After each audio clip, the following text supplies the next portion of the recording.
Hello friends, welcome to exam how. स्वागत करते हैं हम आपका एग्ज़ाम हाउ में। अगर आप हमारे चैनल पर नए हैं तो पहले आप चैनल को सब्सक्राइब कर लें, फिर आप इस वीडियो को पूरा देखें, पसंद आए तो लाइक करें और अपने दोस्तों के साथ शेयर करना ना भूलें। ठीक है, तो जैसा कि आप थंबनेल पे आप देख रहे हैं, आज जो हमारा ये तीसरा वीडियो है, ठीक है, तीसरा वीडियो है force and law of motion पे। और इस तीसरे वाले वीडियो में हम क्या पढ़ेंगे? पहला जो टॉपिक होगा हमारा थर्ड लॉ ऑफ मोशन पढ़ेंगे, जिसको हम क्या बोलते हैं? एक्शन रिएक्शन लॉ भी बोलते हैं। ठीक है, जनरल भाषा में इसको एक्शन रिएक्शन लॉ भी बोलते हैं। और दूसरा हम देखेंगे कंजर्वेशन ऑफ मोमेंटम होता क्या है। ठीक है, और इसके बाद से जैसे कि आप जानते हैं कि इतना पढ़ने के बाद से कंजर्वेशन ऑफ मोमेंटम को मैं आपको क्वेश्चंस भी कराऊंगा। ठीक है, तो यहाँ पे देखो आप कि एक क्वेश्चन तो ये है और दूसरा क्वेश्चन ये है। दो क्वेश्चन हम आपको यहाँ पे कराएंगे और आपका ये पूरा टॉपिक क्लियर हम करा देंगे। ठीक है, मतलब कि अच्छे खासा हम इसे आपको अच्छे से बता देंगे।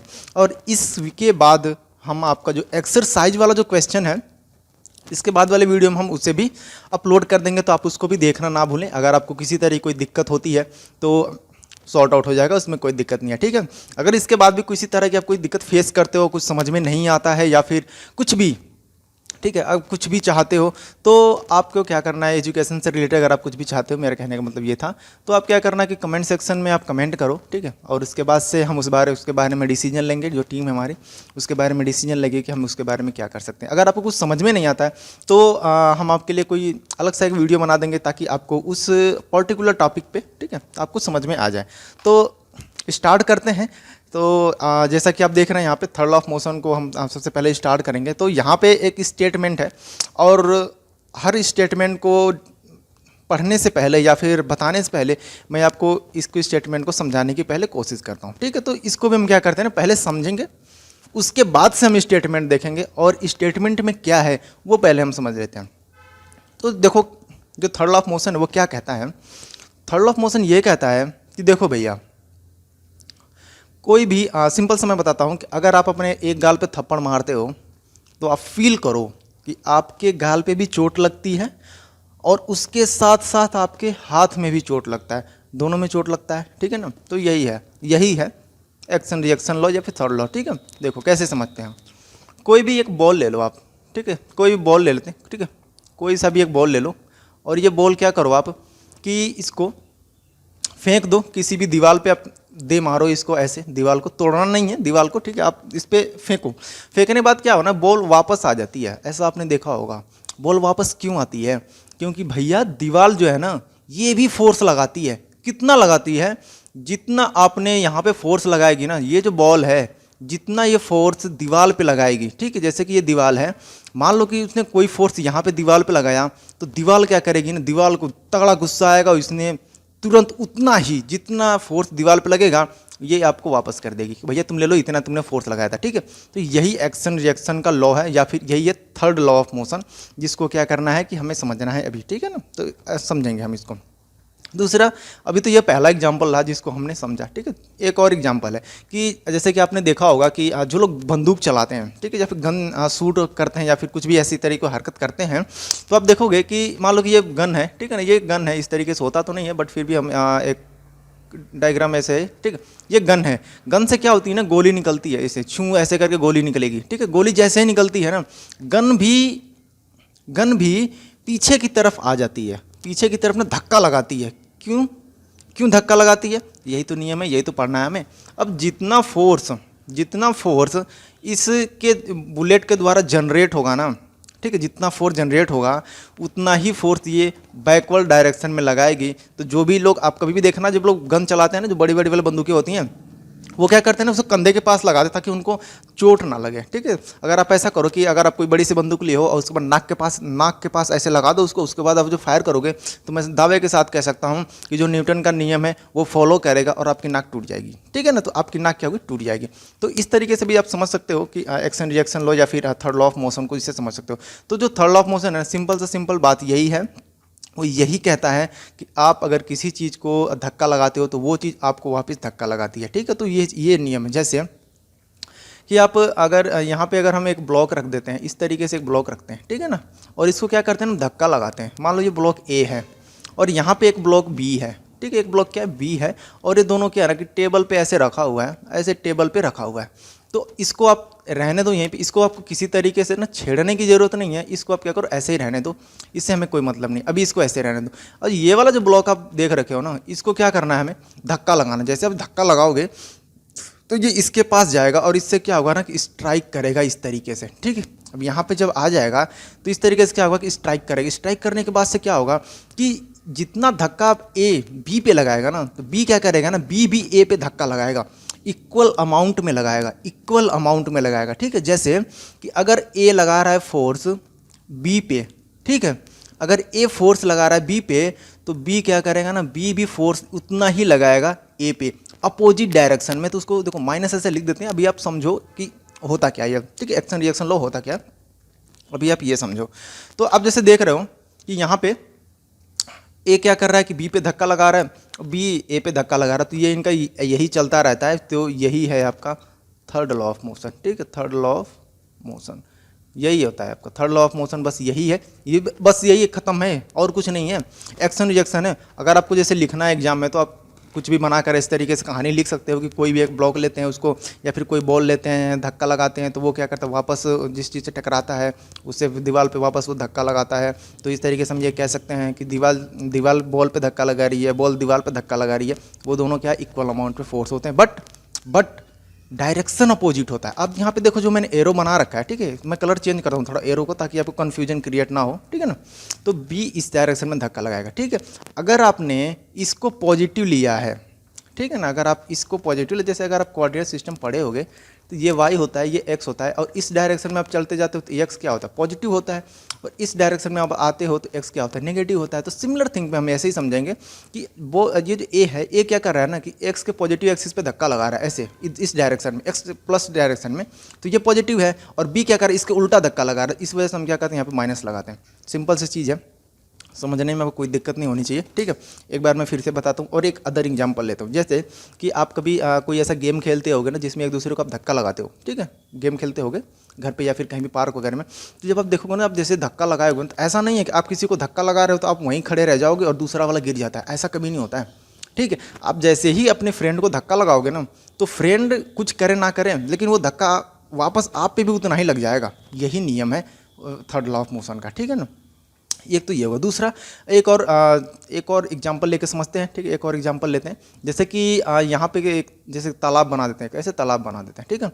मान लो कि ये एक नाव है, तालाब पे क्या है कि नाव है और ये चल रही है इसे, ठीक है, और एक भाई साहब हैं जो क्या है ना कि इस पर ऐसे खड़े हैं, ऐसे क्या है खड़े हैं, और यहाँ पे क्या है कि कोई ऐसे मान लो कि ज़मीन है यहाँ पे, और यहाँ पे ये क्या करता है ना, जैसे कूद के यहाँ पे आने की ये कोशिश करेगा, ठीक है, जैसे ही कूद के यहाँ पे आने की कोशिश करेगा तो क्या होता है कि ये नाव पे धक्का लगाएगा तभी तो ये आगे आएगा। तो जैसे ही नाव पे ये धक्का लगाता है तभी ये आगे आता है, और नाव क्या होती है इसके पे धक्का लगाती है। तो जैसे ही ये नाव पे धक्का लगाया और नाव ने क्या इसके ऊपर धक्का लगाया तो ये ऊपर आ जाएगा, यहाँ पे आ जाएगा, ठीक है। तो ये क्या हो जाएगा, ये यहाँ पे आ जाएगा। कैसे, देखो यही एक्शन रिएक्शन है, ठीक है। नाव पे जो नाविक है या फिर जो भी ये पर्सन है, नाव पे धक्का लगाया, जैसे जितना धक्का ये नाव पे लगाएगा उतना धक्का नाव इसके ऊपर लगा देगी और ये इसको क्या उठा के फेंक देगी यहाँ पे, तो ये यहाँ पे आ जाएगा, ठीक है। तो इस तरीके थोड़ा सा और मैं इसको ऐसे बना देता हूँ, ठीक है, यहाँ पे है, और एक मिनट इसको मैं एलियन नहीं बनाऊंगा, ऐसे, ठीक है। ये यहाँ पे है, देखो उदास खड़ा है, यहाँ पे उदास खड़ा है, अब इसको कूद के जाना है, तो जैसे ये कूदेगा यहाँ पे देखो आने के बाद ये खुश हो गया। तो इस तरीके से आप समझ सकते हो कि कुछ ऐसा भी होता है, ठीक है।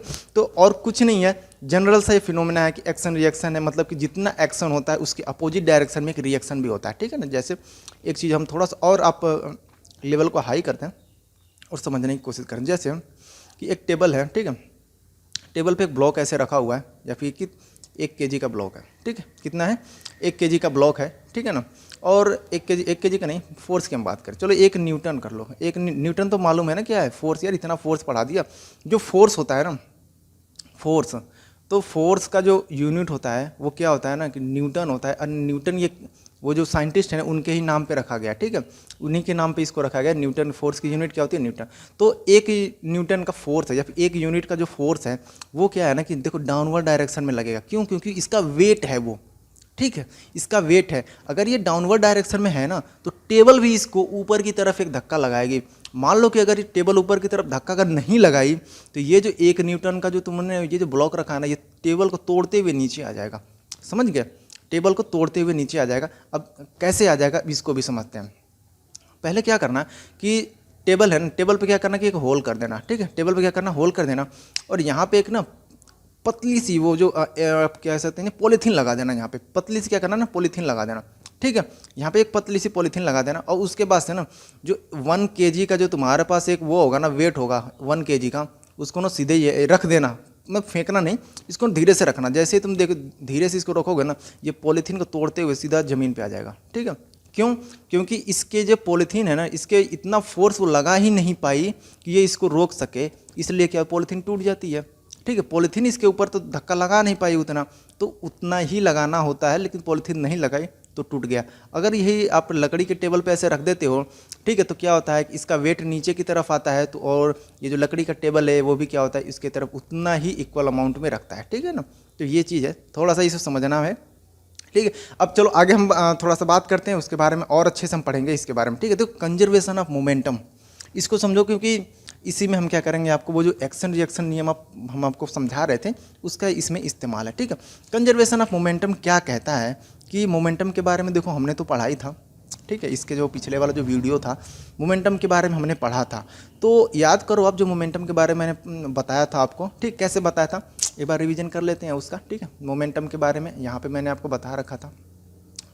तो मोमेंटम देखो, यहाँ पे मोमेंटम के बारे में नहीं है ना, ये तो सेकंड लॉ होगा, चलो ठीक है कोई बात नहीं। मोमेंटम के बारे में आपको मैं यहाँ पे बता देता हूँ कि मोमेंटम के बारे में क्या होता है। मोमेंटम क्या है कि न्यूटन ने क्या कहा था कि कोई भी मान लो कि कोई एक ऑब्जेक्ट है जिसका कुछ मास है, तो उसको क्या करोगे आप, उसके अगर वेलोसिटी में चेंज करते हो आप, ठीक है, तो मान लो कि अगर उसका मास या फिर उसको जो मास है वो 1 kg का है, तो आपके अगर उसको वेलोसिटी में चेंज करते हो आप, जैसे रखा हुआ है धक्का लगाओगे आप, तो थोड़ी सी फोर्स की ज़रूरत है। लेकिन वही अगर आप 20 kg का मास रख दोगे तो आप देखोगे कि आप उसको मूव कराने के लिए आपको बहुत ही ज़्यादा फोर्स की रिक्वायरमेंट होती है, ठीक है, बहुत ही ज़्यादा फोर्स की रिक्वायरमेंट होती है।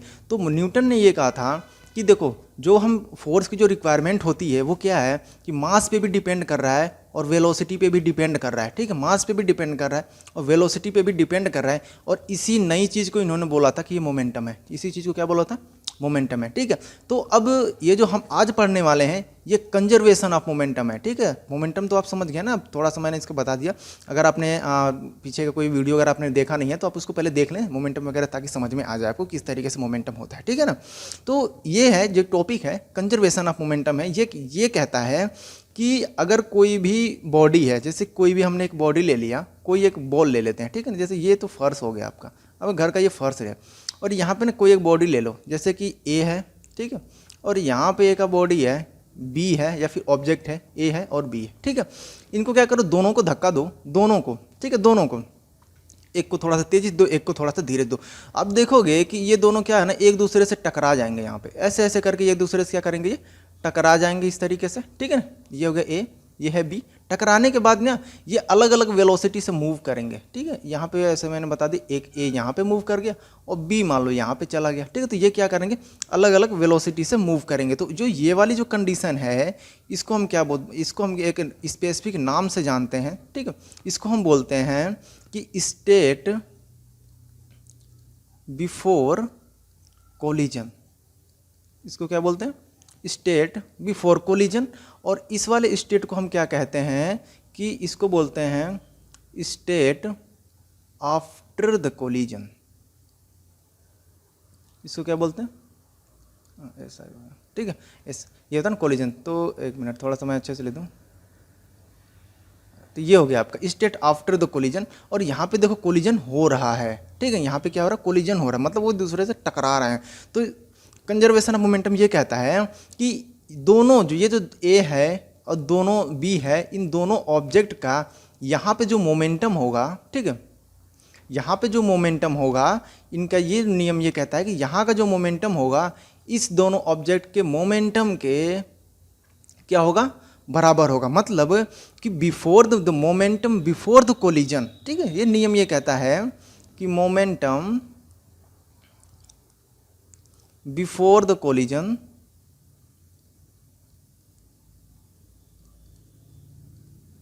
किसके बराबर होगा, मोमेंटम आफ्टर द कोलिजन, ठीक है, आफ्टर द कोलिजन। तो अब इसको समझते हैं मैथमेटिकली ये कैसे होगा।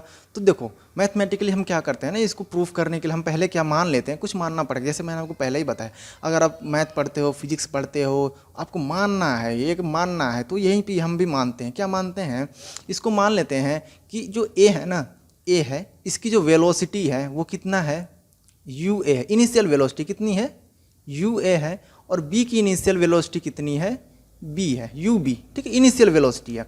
ए का जो मास है वो कितना है, एम ए है, और बी का मास हो गया आपका एम बी। ठीक है ना, मास तो चेंज नहीं होगा। ठीक है, किसी कंडीशन में मास चेंज नहीं होगा। ठीक है, अब देखो जब कोलिजन हुआ, मतलब ये दूसरे टकराए, टकराने के बाद से ये अलग अलग हुए, तो अब टकराने के बाद से ये ना अलग अलग वेलोसिटी से मूव करेंगे। तो मान लो जो फाइनल वेलोसिटी है, ठीक है, जो फाइनल वेलोसिटी है उसको हम मान लेते हैं, ए के लिए मान लेते हैं ये वी ए है, और बी की जो है वो क्या है, वी बी है। तो ये हो गया आपका कितना, मोमेंटम हो गया। अब सॉरी, मोमेंटम मैं कह रहा हूँ इसे, ये जो स्टेट है इनके। ठीक है, ए का मास कितना एम ए है, बी का मास कितना एम बी है। ए का बिफोर द कोलिजन, ठीक है, मतलब कि जो इनिशियल वेलोसिटी यू ए है, और बी का इनिशियल वेलोसिटी यू बी है। ठीक है, अब कोलिजन के बाद क्या होता है कि इसकी वेलोसिटी वी ए हो जाती है, और बी की वेलोसिटी वी बी हो जाती है, और जो मास है वो तो उतना ही रहेगा, वो चेंज नहीं होगा। ठीक है ना, तो इस चीज़ को आप इस तरीके से समझो। अब देखो जो स्टेटमेंट था, न्यूटन का जो सेकंड लॉ क्या कहता था, न्यूटन का जो सेकंड लॉ ये कहता था कि rate of change of momentum, ठीक है, वो क्या देता है, rate of change of momentum हमें फोर्स देता है। ठीक है, तो अब देखो हम बात करेंगे ना बिफोर कोलिजन और आफ्टर कोलिजन की बात करेंगे। ठीक है, तो यहाँ पे मैं लिखता हूँ बिफोर कोलिजन, और यहाँ पे हम बात करेंगे आफ्टर कोलिजन। ठीक है, बिफोर कोलिजन और आफ्टर कोलिजन। तो बिफोर कोलिजन मास कितना था ए का। ठीक है, इसमें तो हम इस तरीके से यहाँ पे ए ले लेते हैं, यहाँ पे बी ले लेते हैं, यहाँ पे ए ले लेते हैं, और यहाँ पे बी ले लेते हैं। ठीक है, तो इसका मास ए का, अगर हम ए की बात करें तो ए का मास कितना था, एम ए था। इनिशियल वेलोसिटी कितनी थी, यू ए थी। बी के लिए कितना था, एम बी था, और इनिशियल वेलोसिटी यू बी थी। ठीक है, इसका मास कितना था, एम ए, चेंज नहीं होगा। इसका मास कितना था, एम बी था, और बस वेलोसिटी चेंज होगी, जो वी ए हो जाएगी यहाँ पे, और बी का हो जाएगा वी बी। तो ये हो गया कुछ इनके जो कंडीशंस हो गए। ठीक है, ये क्या हो गया, कंडीशन हो गया। अब देखो, अब निकालते हैं ना मोमेंटम, इनका निकालते हैं। अब क्या करेंगे, हम मोमेंटम निकालेंगे। मोमेंटम क्या कहता है कि रेट ऑफ चेंज ऑफ जो मोमेंटम है, ठीक है, rate of change of momentum है, जो रेट ऑफ, वो क्या देगा आपको, फोर्स देगा। Rate of change of momentum क्या देगा, फोर्स देगा। अब ए का जो मोमेंटम होगा कितना होगा, अब हम बात करें अगर कि ए का मोमेंटम कितना होगा, तो ए का जो मोमेंटम हो जाएगा आपका M A into you A. ठीक है, ये मोमेंटम हुआ, और ए और बी का मोमेंटम कितना हो जाएगा, एम बी यू बी। ये हो गया मोमेंटम। ठीक है, अब जो क्वेश्चन है, क्वेश्चन कह रहा है, जो स्टेटमेंट है कंजर्वेशन, ये कहता है कि जैसे कि आपने जो सेकंड लॉ पढ़ा था उसमें ये है कि rate of change of momentum. अब ये देखो इन दोनों का जो मोमेंटम में चेंज कितना हुआ, मोमेंटम में चेंज कितना हुआ इनका, तो आप देखोगे कि इनका मोमेंटम में जो चेंज कितना हुआ, तो आप क्या करोगे कि किसका मोमेंट, अगर हम ए की बात करें, पहले यहाँ पे इनको भी जो कंडीशन इनका भी लिख देते हैं यहाँ पे। ठीक है, यहाँ पे हम करेंगे एम ए और वी ए कर देंगे, और यहाँ पे हम करेंगे एम बी वी बी। ठीक है, ये हो गया क्या, मोमेंटम हो गया। ठीक है, ये क्या होगा, आपका ये ए का मोमेंटम बिफोर द कोलिजन, और यहाँ पे बी का मोमेंटम बिफोर द कोलिजन। यहाँ पे ए का मोमेंटम आफ्टर द कोलिजन, और यहाँ पे बी का मोमेंटम आफ्टर द कोलिजन। ये दो चीज़ हो गए। अब बात करते हैं कि rate of change of momentum की। ठीक है, पहले चेंज ऑफ मोमेंटम, फिर हम रेट की बात करें। अब देखो आप, ए का जो मोमेंटम है ये है, और ए का आफ्टर कोलिजन मोमेंटम कितना आ रहा है आपका, ये आ रहा है। तो अब चेंज कितना हुआ इनके मोमेंटम में, तो इनके मोमेंटम में चेंज कितना हो जाएगा, एम ए यू ए। ठीक है, क्या करना, चेंज इन मोमेंटम आप करोगे ना, तो फाइनल माइनस इनिशियल। ठीक है, तो यहाँ पे करो M A V A minus M A U A. ठीक है, तो ये हो गया किसका मोमेंटम, ए का। ए का हम सिर्फ अब ये ए का चेंज इन मोमेंटम लिखे हैं। बी का चेंज इन मोमेंटम हम लिखते हैं M B V B minus M B U B. तो ये हो गया आपका ए का चेंज इन मोमेंटम। ठीक है, यहाँ पे लिख दूँ मैं चेंज इन, चलो रहने दो, तो ध्यान देना आप, ठीक है। मतलब जैसे जैसे मैं बोलते जा रहा हूँ, आप मेरी बातों को सुनते जाना, कोई दिक्कत नहीं होगी। तो ये जो मोमेंटम है ए का है चेंज इन मोमेंटम, और ये कितना है बी का चेंज इन मोमेंटम। बट हमें क्या करना है, rate of change of momentum लेना है, ठीक है। हमें क्या लेना है, rate of change of momentum. तो रेट ऑफ, अब मैंने आपको कितनी बार आपको ये चीज़ बता चुका हूँ मैं कि जब भी हम रेट की बात करेंगे आप टाइम से डिवाइड करोगे, ठीक है। तो rate of change of momentum के लिए हम क्या करेंगे, टी से डिवाइड करेंगे, और ये बी के लिए भी हम क्या करेंगे, टी से डिवाइड करेंगे, ठीक है। अभी हम अलग अलग किए, इसमें कोई दिक्कत, आपको कन्फ्यूजन नहीं होना चाहिए, ठीक है। नेक्स्ट वाली स्लाइड में स्विच कर रहा हूँ। तो अब यहाँ पे देखो हम क्या करते हैं ना, एम ए कॉमन ले लेते हैं, ठीक है। हम क्या करेंगे यहाँ पे एम ए कॉमन लिया, और उसके बाद आपका आ जाएगा we A minus U A divided by T, और बी के लिए कितना था, यहाँ पे हम लिखते हैं बी के लिए था M B V B minus U B divided by T. तो ये था क्या, rate of change of momentum हमने फाइंड कर लिया। अब ये क्या देगा, अब ये तो देखो फोर्स देगा। अब कौन सा फोर्स देगा, अब इस चीज़ को समझो कि कौन सा फोर्स देगा। अब यहाँ पे समझते हैं, जब ये बॉल दोनों स्ट्राइक किए थे, ठीक है। अब सोचो कि जब ये बॉल स्ट्राइक किए थे तो ए क्या करता है, बी पे फोर्स लगाता है, ठीक है। ए क्या करेगा, बी पे फोर्स लगाएगा, तो इसको हम लगेंगे एफ ए ने फोर्स लगाया किस पे, बी पे, ठीक है। अब मतलब जो मैंने एफ ए बी लिखा है ना, इसी को आप समझो कि ए क्या कर रहा है, बी पे फोर्स लगा रहा है, तो इसको हमने क्या किया, एफ ए बी लिखा, और उतने ही अमाउंट में ना बी ए पे लगाएगा, ठीक है। सेम अमाउंट में लगाएगा, मतलब जो फोर्स होगा ना वो दोनों सेम होगा, बराबर होगा। जैसा कि आपने अभी पढ़ा ना एक्शन रिएक्शन, मैंने समझा दिया आपको, जो फोर्स होंगे ना वो बराबर होंगे, बट क्या होगा ना, डायरेक्शन उनकी अलग होगी, ठीक है। डायरेक्शन क्या होगी, उनकी अलग होगी। तो ये कितना लगाएगा, एफ फोर्स ऑफ बी किस पे ये लगा रहा है, ए पे लगा रहा है। तो ये चीज़ आपको याद रखनी है, ये चीज़ आपको मतलब फोकस करिए, इस पर थोड़ा सा फोकस करो आप, कि इस वाली कंडीशन पर जैसे वो कोलाइड हुए हैं, या फिर वो जब एक दूसरे से टकराए हैं, टकराते हुए क्या हुआ कि ए ने बी पे फोर्स लगाया और बी ने ए पे फोर्स लगाया, ठीक है। अब देखो इस चीज़ का पूरा इस्तेमाल हो रहा है यहाँ पे, जो आपने थर्ड लॉ पढ़ा था ना, ये मोशन का, जो मैंने अभी आपको बताया एक्शन रिएक्शन, तो यही है एक्शन रिएक्शन, ठीक है। यही एक्शन रिएक्शन है, ए बी पे फोर्स लगा रहा है, बी ए पे फोर्स लगा रहा है, तो यही एक्शन रिएक्शन हो गया, ठीक है ना। ए बी पे फोर्स लगाया और बी ए पे फोर्स लगाया, तो इस तरीके से हम क्या कर सकते हैं, इसको डिनोट कर सकते हैं, ठीक है। अब हमें यहाँ पे क्या करेंगे कि ये किसका फोर्स है, एफ ए, यहाँ पे अब ये किसका है, जो एफ हम लिखेंगे यहाँ पे ए बी, क्यों, क्योंकि जो ए था, जो आपका ऑब्जेक्ट ए था, जो आपका ऑब्जेक्ट ए या फिर बॉल ए थी, वो बी पे फोर्स लगाई है। तो ये जो आपको फोर्स मिला है ना अभी, ये ए का फोर्स है जो बी पे लगाई है, और यहाँ पे जो आपको मिला है ये है फोर्स बी का फोर्स है जो ए पे लगाया है, ठीक है। अब आप ध्यान से थोड़ा मतलब इन चीज़ों का थोड़ा ध्यान दो, और फिर से मैं एक बार बताता हूँ, ठीक है। मे भी आपको क्लियर नहीं हुआ होगा, मैं फिर से एक बार बताता हूँ। यहाँ पे देखो एक बार थोड़ा मैं इसको क्लियर करता हूँ ताकि फिर से मैं आपको समझा सकूँ, ठीक है। ए है इस तरीके से, और ये कितना फोर्स लगाएगा, एफ ए लगाएगा किस पे, बी पे, और यहाँ पे एक बी है, ठीक है। बी किस पे फोर्स लगाएगा, ए पे लगाएगा, और इसको हम इस तरीके से लिखे हैं, ठीक है। ये स्ट्राइक हुआ, मतलब ये जब दोनों लड़े हैं ना दोनों, तब की ये बात है। ये एक दूसरे से ऐसे किए हैं ना, इस तरीके से ये फोर्स लगा, ये फोर्स लगाते हुए नहीं जा रहे हैं, ये फोर्स तब लगा है जब ये एक दूसरे से चिपक गए हैं। चिपकने के बाद ही लगेगा फोर्स, चिपकने से पहले नहीं लगेगा। जैसे ही चिपके हैं तो उनको बस मैंने ये दिखा दिया कि ए इधर धक्का मार रहा है और बी इधर धक्का मार रहा है, तो ये चीज़ मैंने आपको मतलब बता दिया, ठीक है। अब देखो बात करेंगे डायरेक्शन की। ये देखो कि जब एफ ए बी है, ये पॉजिटिव एक्स डायरेक्शन को है, ठीक है। तो हम इसको क्या करते हैं ना, पॉजिटिव ले रखा है, एफ ए बी को हमने पॉजिटिव ले लिया, तो एफ बी ए क्या है, ये उल्टा डायरेक्शन में आ रहा, तो यहाँ पे क्या करेंगे हम, माइनस का साइन लगाएंगे, ठीक है। तो यहाँ पे क्या करेंगे हम, माइनस का साइन लगाएंगे, ठीक है। अब इसके बाद से जो एक्शन रिजेक्शन नियम कहता है कि ये जो फोर्स है दोनों, ये क्या होंगे, इक्वल अमाउंट में होंगे, मतलब कि क्या होंगे, बराबर होंगे, ठीक है ना। ये क्या होंगे, बराबर होंगे, ये दोनों फोर्स क्या होंगे, बराबर होंगे, ठीक है। ये चीज़ आप समझ लो, ये दोनों फोर्स क्या होंगे, बराबर होंगे। अब यहाँ पे आप फिर से आप आओ, अब इस वाले इक्वेशन को मैं फिर से लिखता हूँ, मतलब दोनों का सेम ही है, ठीक है। इस इक्वेशन को मैं यहाँ पे फिर से लिखता हूँ, डिवाइडेड बाई टी। अब ये देखो इक्वल हो जाएगा ना, अब ये दोनों इक्वल हो जाएगा। यहाँ तक हमने क्या कहते हैं, डिवाइडर हमने इस तरीके से लगा रखा था, तो ये ए के लिए था, ठीक है, और ये बी के लिए था, ठीक है ना। इस तरीके से अब डिवाइडर लगा दो, डिवाइडर है, ठीक है। अब यहाँ पे हमने समझा कि ये दोनों तो बराबर हैं, तो अब हमने क्या किया, इनको बराबर किया, ठीक। अब हम क्या करते हैं, इनको बराबर करते हैं, ठीक है, बराबर हो गए। अभी इन दोनों को हमने क्या किया, बराबर कर दिया।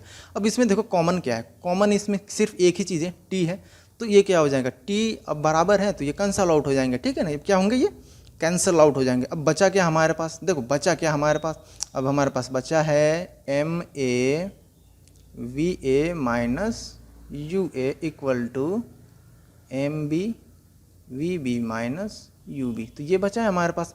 अब क्या करो ना, मल्टीप्लाइज करो इसमें, तो M A into V A minus M A U A, ठीक है, ब्रैकेट ओपन कर दो आप।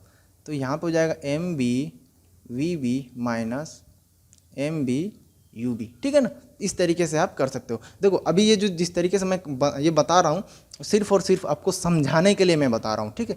ठीक है, आप अगर एग्जाम में लिखोगे ना, कैसे लिखोगे वो मैं बताऊंगा आपको, स्टार्ट कहाँ से करना है, ठीक है। अभी ये सिर्फ आप समझोगे किस तरीके से फोर्स को मैंने इक्वल किया, क्योंकि मुझे आपको इसमें ये भी बताना था कि जो एक्शन रिएक्शन नियम है कैसे लागू हो रहा है, वो चीज़ मैंने आपको यहाँ पे बताई है। जब आप एग्जाम में करोगे तो अलग तरीके से मैं आपको अभी बताऊँगा थोड़ी देर में, ठीक है। पहले इसको प्रूफ कर लेते हैं।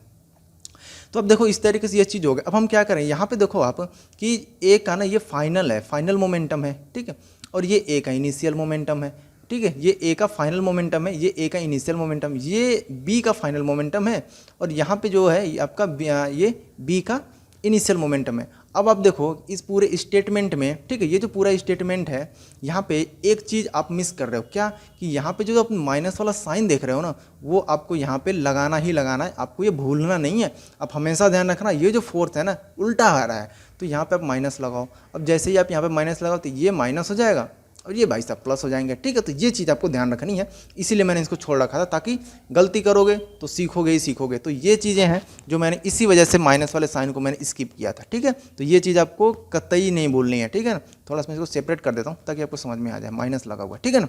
तो ये चीज़ क्लियर हो जानी चाहिए आपको बिना किसी डाउट के। अब क्या करेंगे कि अब देखो आप, ये तो ए का क्या है कि फाइनल मोमेंटम है, और यहाँ पे ए का इनिशियल मोमेंटम। अब हम क्या करेंगे, इन दोनों का ना जो फाइनल मोमेंटम है ए का और इनिशियल फाइनल मोमेंटम है बी का, ठीक है, उस दोनों को हम साथ साथ में लिखें। अब हम लिखेंगे यहाँ पे क्या, तो यहाँ पे स्पेस नहीं है, तो एक काम यहीं पे लिख देता हूँ मैं, ठीक है, यहीं पे मैं लिख देता हूँ। अब यहाँ पे आप लिखोगे कि इनिशियल मोमेंटम को हम पहले लिखेंगे, ठीक है। चलो फाइनल को लिख देते हैं। यहाँ पे हमने लिखा एम ए वी ए का क्या है, ये फाइनल मोमेंटम, और उसके बाद यहाँ पे देखो आप माइनस साइन लगा हुआ है ना, ये बी का फाइनल मोमेंटम है। इसको क्या करो ना आप इस साइड लेकर आओ, तो ये क्या हो जाएगा, प्लस हो जाएगा, और यहाँ पे लिखोगे आप एम बी वी बी, और ये किसके इक्वल हो जाएगा। अब इस वाले क्वांटिटी को आप इस साइड में लेके आ जाओ, तो आप यहाँ पे लिखो M A U A plus M B U B, ठीक है। अब देखो स्टेटमेंट ये जो आप देख रहे हो यहाँ पे, जो मैंने थोड़ा सा ये कंजेस्टेड हो गया है, तो इसमें क्या देख रहे हो आप, इसमें देखो एक चीज़ आपको दिख रहा होगा, क्या दिख रहा है कि ये जो इस साइड पे आपने देख रहे हो ना, ये जो हमने यहाँ पे जो ऐसे लिख रखा है, ये फाइनल मोमेंटम है ए और बी दोनों का। ये जो फाइनल मोमेंटम है ए और बी दोनों का समेसन है, ठीक है, दोनों का एक साथ है। और ये जो है इनिशियल मोमेंटम है ए और बी का। तो कंजर्वेशन ऑफ मोमेंटम ना यही कहता है कि फाइनल मोमेंटम जो है वो क्या होता है, आपका इनिशियल के बराबर होगा, या फिर जो इनिशियल मोमेंटम है, टोटल इनिशियल मोमेंटम की बात करेंगे, ठीक है। अगर आप लिखना है स्टेटमेंट तो टोटल का इस्तेमाल करना, total initial momentum is equal to total final momentum. ये स्टेटमेंट आप यहाँ पे लिख सकते हो, ठीक है। अब बात करते हैं एग्जाम में आप लिखोगे कैसे। देखो एग्जाम में लिखने अगर आप लिखोगे तो आप स्टार्ट ना यहाँ से करोगे, ठीक है। आपको क्या करना है, स्टार्ट यहाँ से करना है। ये वाला जो मैंने ऊपर लिखा है वो सिर्फ और सिर्फ समझाने के लिए। तो आपको क्या करना है, आपको जो स्टेटमेंट आप एग्जाम में लिखोगे कि जो बी है, ठीक है, यहाँ पे कि जो ए है बी पे इक्वल एफ ए भी फोर्स लगा रहा है और बी क्या कर रहा है, ए पे फोर्स लगा रहा है। तो ये दोनों फोर्स क्या होंगे, इक्वल अमाउंट में, इन मैग्नीट्यूड ये बराबर होंगे, बट अपोजिट इन डायरेक्शन होंगे, जिसका हमने माइनस साइन लगा रखा है, ठीक है। तो पहले आप इस तरीके से लिखोगे। इसके बाद से कि वो ना rate of change of momentum equal to क्या होता है, फोर्स होता है। तो यहाँ पे देखो आप rate of change of momentum है, ठीक है, rate of change of momentum है ये एफ ए का, और यहाँ पे rate of change of momentum है बी का। माइनस साइन आप भूलना मत, ठीक है, माइनस साइन आपको नहीं भूलना। फिर उसके बाद से आप इसे सॉल्व करोगे तो उसके बाद से आपको ये प्रूफ हो जाएगा कि हाँ जो मोमेंटम होता है वो क्या होता है, कंजर्व होता है, ठीक है। तो ये चीज़ आपको मतलब क्लियर कर लेनी है, क्रिस्टल क्लियर ये होनी चाहिए, किसी भी तरीके का कोई डाउट होना नहीं चाहिए आपको। अगर कोई डाउट है ऐसा तो आप प्लीज़ कमेंट करो, ताकि हमें पता चले आपको इसमें क्या डाउट है और हमें क्या इंप्रूव करना है, ठीक है। तो एक बार मैं फिर से ये चीज़ें एक बार डिफाइन करता हूँ मैं। तो देखो अब थर्ड लॉ क्या कहता है, थर्ड लॉ ये कहता है कि the third law motion state that, ठीक है, ये तो कॉमन चीज़ें हैं, ठीक है, कॉमन है, ये तो हर स्टेटमेंट में होता है। तो ये क्या कह रहा है कि when one object exert a force, जो चीज़ मैंने देखो समझाया ना अभी गला फाड़ फाड़ के, वही कह रहा है ये वही बोलेगा। तो ये क्या कह रहा है कि when one object exert force on another object, ठीक है, मतलब कि जो बॉल ए थी वो क्या कर रही है, बॉल बी पे एक फोर्स लगा रही है, ऐसे एक फोर्स लगा, दूर से नहीं लगाएगी ना, वो तो चिपक जाएगी, ठीक है। तो चलो चिपका देते हैं इनको, तो इसको ऐसे बना लेते हैं, ऐसे, ठीक है। तो ये ए कर लो इसको, ठीक है। ये कह रहा है कि when one object exert force on another object, जब ए क्या करेगा ना, बी पे फोर्स लगाएगा, ठीक है, बी पे फोर्स लगाएगा, द सेकेंड ऑब्जेक्ट, अब बी की बात कर रहा है, the second object instantaneously exert a force back on the first, मतलब कि तुरंत तत्काल प्रभाव से बी क्या करेगा ना, ए पे फोर्स लगा देगा, उतना ही लगाएगा सेम अमाउंट में, ठीक है, बट अपोजिट इन डायरेक्शन, ठीक है ना। अपोजिट इन डायरेक्शन क्या होगा, अलग अलग होगा। तो ये एक आपका थर्ड लॉ ऑफ मोशन कहता है, जिसको हम एक्शन रिएक्शन लॉ भी कहते हैं, ठीक है। इसका मतलब एक दूसरा नाम भी है जनरल भाषा में, इसे एक्शन रिएक्शन लॉ कहते हैं। अब देखो बात करते हैं ना, आ जाओ यहाँ पे कुछ एग्जाम्पल्स जो मैंने दे रखे हैं, ठीक है, मोमेंटम का ही है ये, तो देखते हैं इसमें क्या है। तो इसमें है क्या, बहुत ही ईजी है।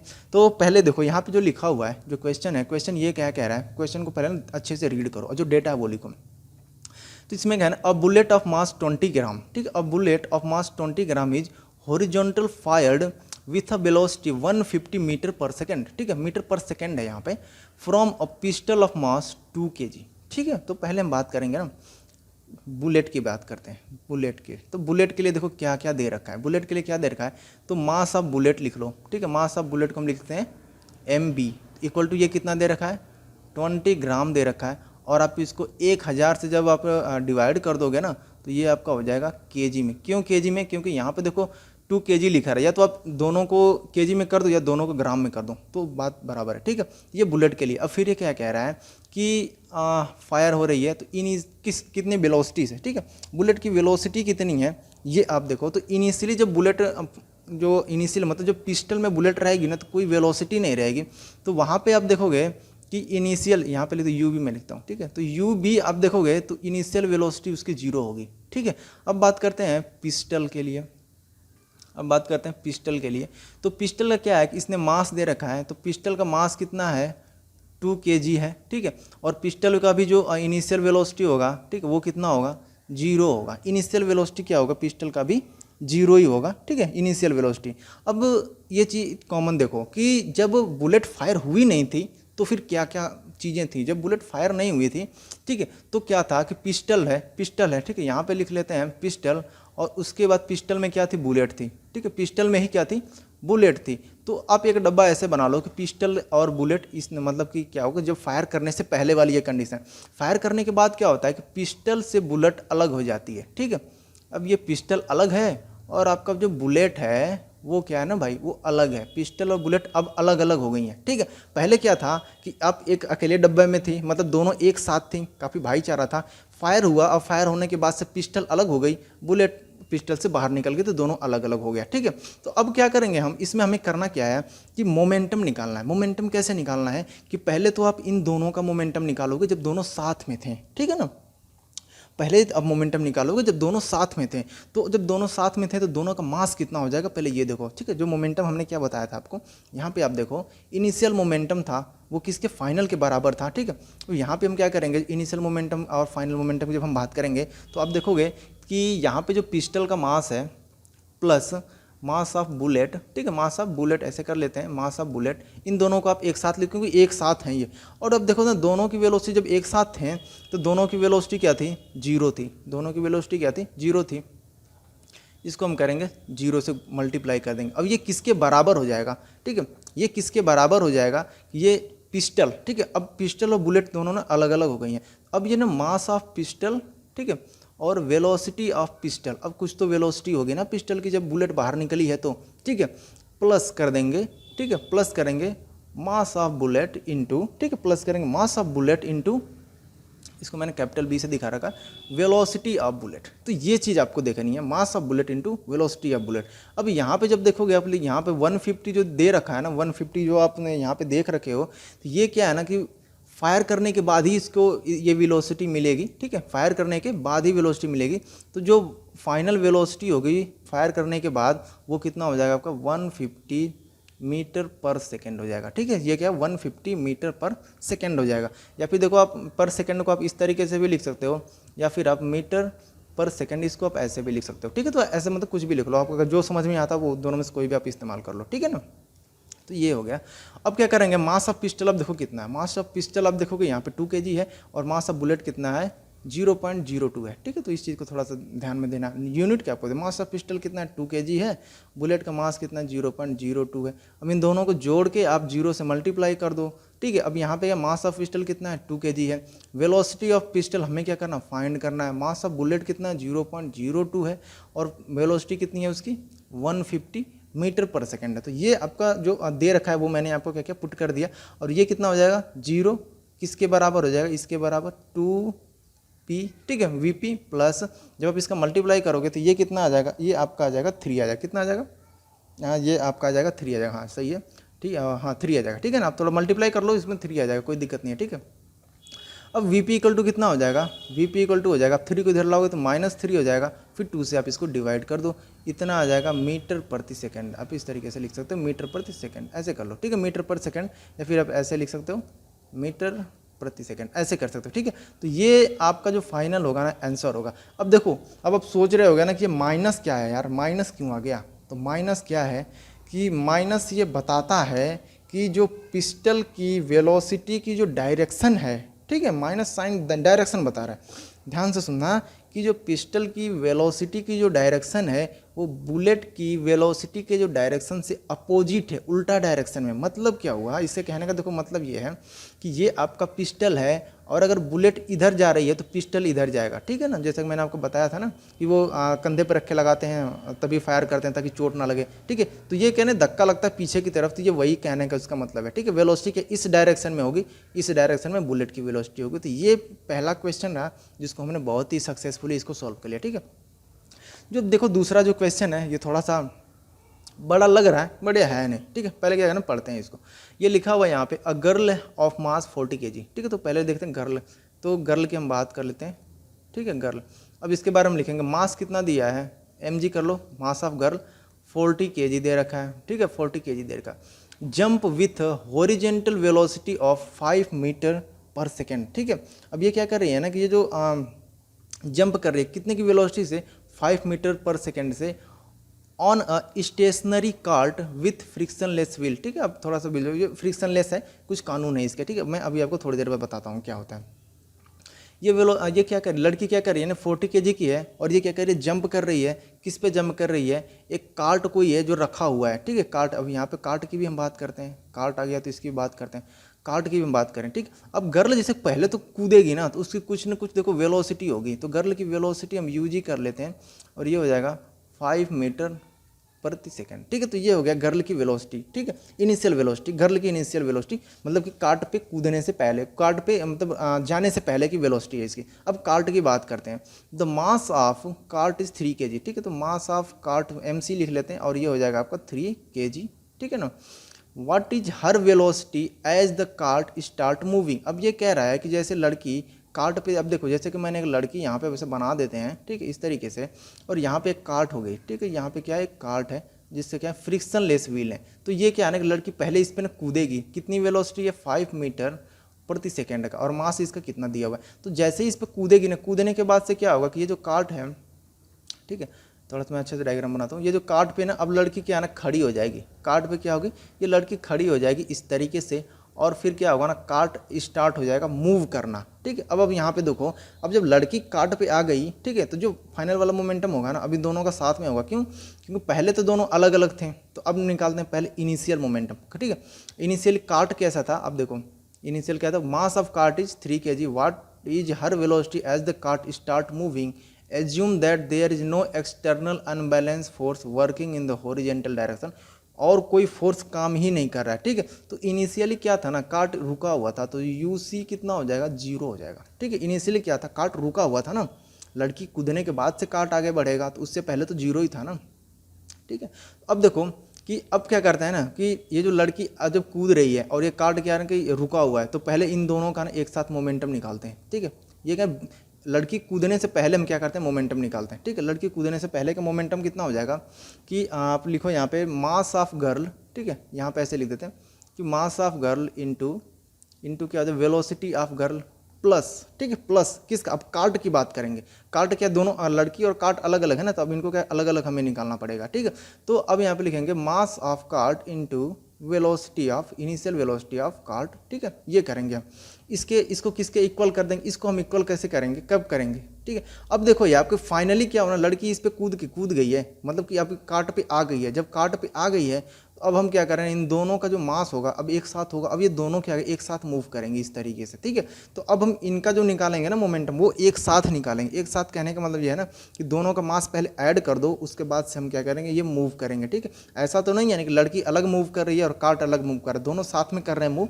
तो हम करेंगे कि मास of girl plus mass of cart को जोड़ देंगे और उसके बाद लिखेंगे ना वेलोसिटी ऑफ कार्ट। अब जो वेलोसिटी ऑफ कार्ट कर लो या फिर वेलोसिटी ऑफ गर्ल करो, क्योंकि दोनों साथ में ही मूव कर रहे हैं, ठीक है ना।